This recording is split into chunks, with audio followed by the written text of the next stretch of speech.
A Bíblia diz em 1 Reis, capítulo 6, de 1 a 38.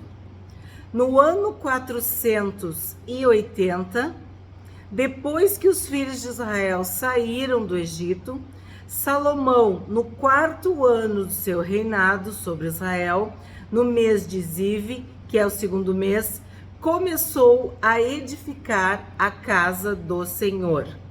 O templo que o rei Salomão edificou ao Senhor tinha 27 metros de comprimento, 9 de largura e 13,5 de altura.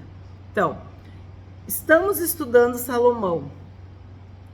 Uma das tarefas que ficou para Salomão foi construir, edificar o templo, a casa do Senhor. Então, neste capítulo especificamente, Salomão começa a edificação da casa do Senhor, do templo. E aqui fala do tamanho. E a gente percebe muitos detalhes que têm que ser estudados à luz da espiritualidade, do sobrenatural. A gente não pode se apegar aos detalhes como se fosse uma construção de uma casa normal, ou de um palácio, ou sei lá, de um prédio, de uma ponte. Não. Temos que entender o que a palavra de Deus quis ao registrar esses detalhes. Quando fala do tamanho que ele criou, construiu, edificou a casa, fala do comprimento, da largura, fala da altura. Nós estudamos em Efésios que o amor de Deus, ele é perfeito, ele é imenso, ele é eterno. Lembra? A altura, a largura, a profundidade, o comprimento. Como que tu vai construir uma casa para Deus se Deus é eterno? Se Deus é onipotente? Existiria uma casa tão grande que coubesse Deus? Nós sabemos que não. Então, toda vez que se pensar nesses detalhes, a gente tem que superar esses detalhes. A gente tem que ir além dos detalhes para entender a majestade, a magnitude, o poder de Deus, a maravilha de Deus, a grandiosidade de Deus, que precisava ser um rei, vamos dizer, do quilate de Salomão, para construir algo majestoso, mas que mesmo assim não chegava nem perto. Só dava uma ideia do poder e da grandiosidade de Deus. Vamos para o 7. O templo foi construído com pedras já preparadas nas pedreiras, de maneira que, durante a construção, não se ouviu nenhum barulho de martelo, machado ou qualquer outro instrumento de ferro. Ó, aqui já vem um detalhe. Nós sabemos que construções ou reformas fazem barulho. E elas perturbam e causam sujeira, inconvenientes, desconforto. Principalmente quando a gente mora num prédio e o vizinho de cima, o vizinho de baixo, o vizinho da frente está fazendo alguma obra, repercute em todos, né? Quando a gente mora num edifício. Então aqui é da gente pensar. Não havia dor. Por que eu falo que não havia dor? Porque a gente sabe que lidar com martelo, ó, martelo, machado, isso pode causar algum acidente, pode alguém se machucar, se cortar, instrumentos de ferro. Então, esse versículo me chama atenção, porque não havia barulho, não havia inconveniente, não havia perturbação, não haveria murmuração, não haveria sujeira. O encaixe era perfeito, ó. As pedras já estavam preparadas já nas pedreiras. Não haveria dor. Aí tu pensa, o que quer dizer isso? A presença de Deus. Na presença de Deus não tem dor, não tem barulho, não tem sujeira, não tem confusão. Isso aqui é uma simbologia. Claro, também fazia com que a obra fosse perfeita, que é o objetivo, que foi o que eu falei no outro versículo. Mas para pensar. Quando estamos sofrendo, estamos angustiados, com medo, com ansiedade, qualquer coisa nos perturbando, a gente vai para a presença de Deus, a gente ora, a gente clama, a gente adora, a gente louva, a gente se humilha, a gente se prostra, a gente pede perdão, a gente perdoa, a gente conversa com Deus, a gente fica na presença de Deus e tudo se resolve. As pedras se encaixam, tudo se encaixa e não há dor, não há barulho, não há sujeira, não há ferimento, não há machucado, não é preciso derramar sangue. Entendem?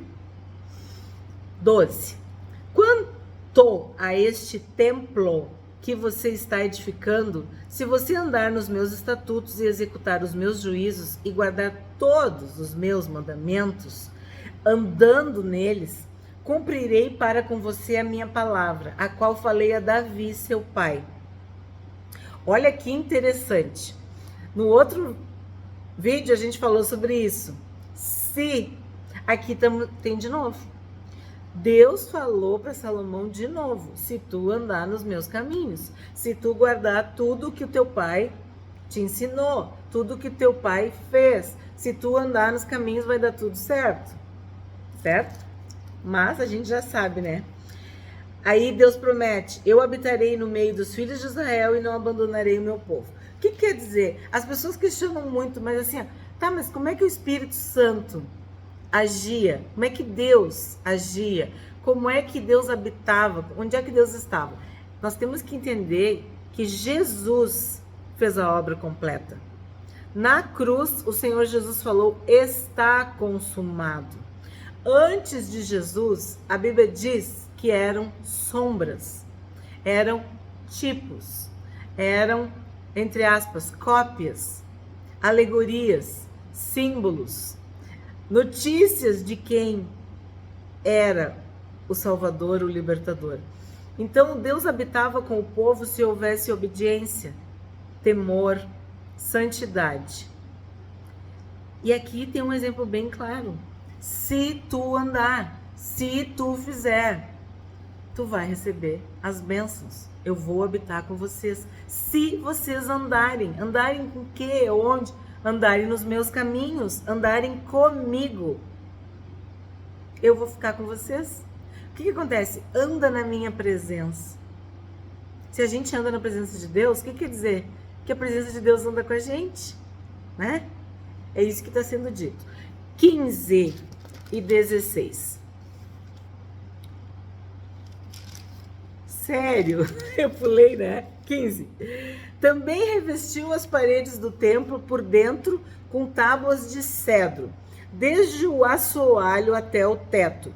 Cobriu as paredes com madeira por dentro e cobriu o piso do templo com tábuas de cipreste. Revestiu também os 9 metros de fundo do templo com tábuas de cedro, desde o chão até o teto. E esse interior ele constituiu em santuário, a saber, o Santo dos Santos. É exatamente o que eu estou falando. Na presença de Deus, tu estás protegido, guardado. E olha que interessante. Eu já falei sobre isso em alguns vídeos. Sobre a presença das árvores, das madeiras, da vida. Nós sabemos a importância de tu estar num ambiente que tenha natureza, que tenha luz solar, que tenha árvores, que tenha plantas, animais, flores, ar puro. Tudo isso faz bem para o ser humano. Nós precisamos dessa conexão com a natureza. Aí tu pensa assim, por que Salomão revestiu de cedro, de cipreste? Aí se tiver um engenheiro ouvindo, um arquiteto vai falar, porque a madeira, porque neutralizava o frio, o calor, porque isso, porque... Explicações naturais, elas existem, sim. Mas o que simboliza isso? Que na presença de Deus há vida. E havia toda uma proteção. Lembra que eu tenho falado para vocês que as árvores são como guerreiros, como guardiões, né? São como barreiras. E aqui, de novo, é como se fosse uma forma de impedir a contaminação. E que o Santo dos Santos, que era o lugar mais importante, mais especial do templo, tinha que ser revestido, tinha que ser protegido. Não podia ter um espacinho. E aí tu pensa, quando nós estamos na presença de Deus, a nossa alma, o nosso corpo, o nosso espírito tem que estar inteiro na presença de Deus. Entra no teu quarto, fecha a porta e o teu pai que vem em secreto. Então, eu entendo que toda essa simbologia, tudo isso simbolizava esse lugar secreto, esse lugar santo, esse lugar de vida, esse lugar de renovação. Porque a madeira é isso, né? É uma semente que vira uma árvore, que pode virar uma lenha, que pode dar fruto, que pode construir uma casa, que pode construir uma cerca, um muro e pode revestir um templo. É um ser vivo que cumpre todo o seu ciclo de uma forma perfeita, maravilhosa.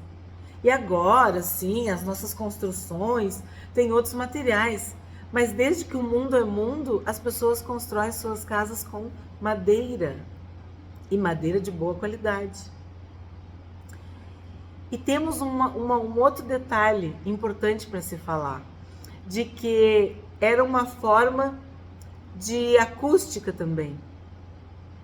Quando Deus diz, vai para o teu quarto, quando Jesus fala, né, vai para o teu quarto e fecha a porta, tu não pode ouvir a voz de Deus com um monte de barulho na tua volta. Tu não consegue se conectar com Deus se tu não desliga do resto.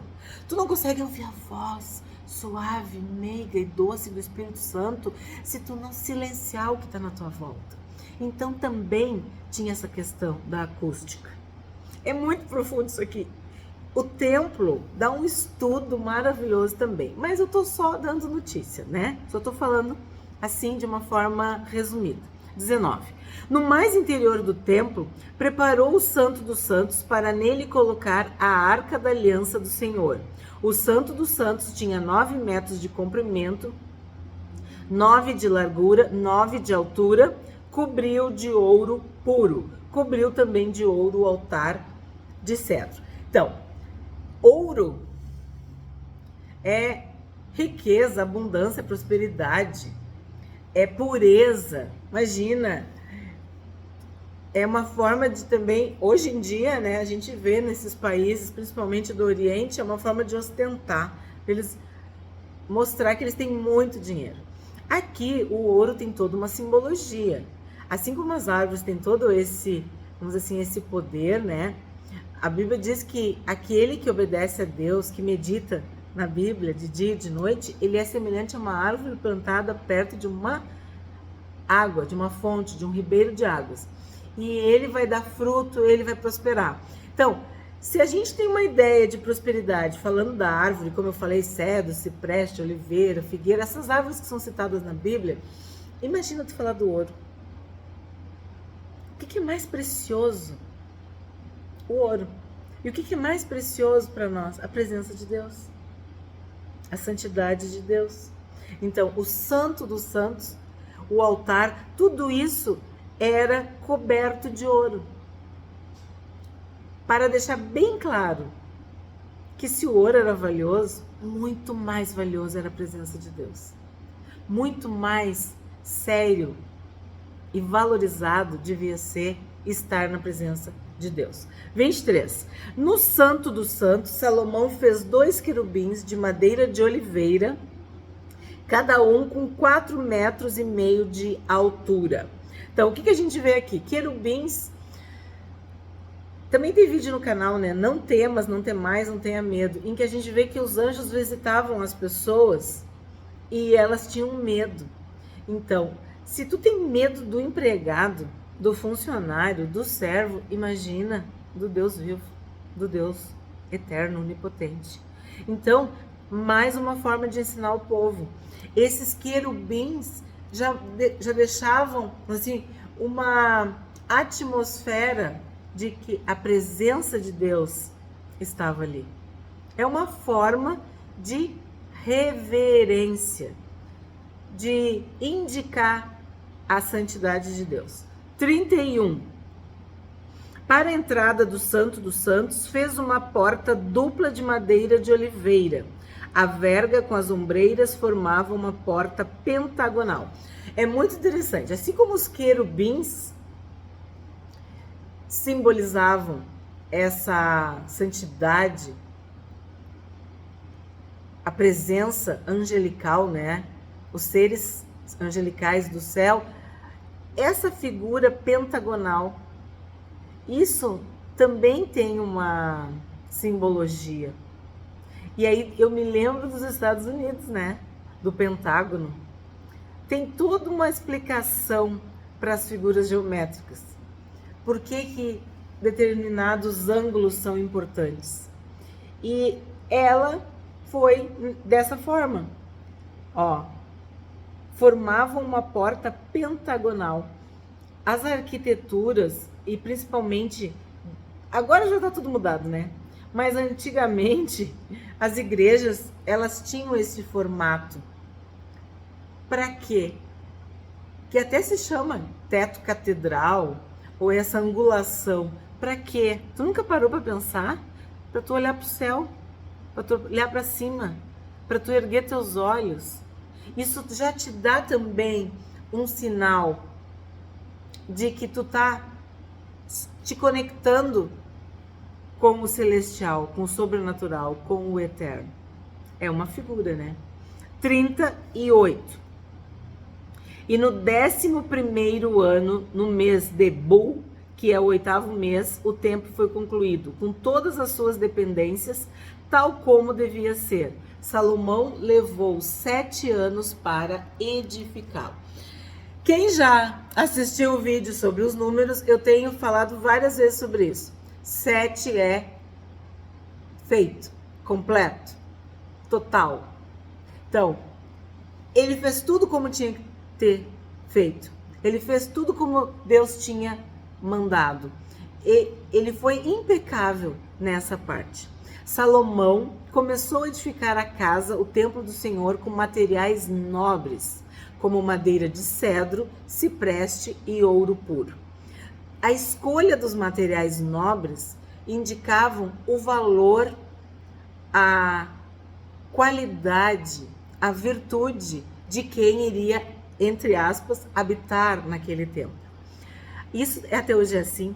Quanto mais requintada, mais maravilhosa uma casa, tu imagina que mais ilustre, mais importante seja o seu morador. As pedras eram preparadas nas pedreiras, nada de martelo, machado ou instrumento de ferro, porque na presença de Deus há plenitude de alegria. Não tem espaço para dor, para martelada, para corte, para ferida. Não, é um lugar de cura, é um lugar de libertação, é um lugar de santidade, a presença de Deus.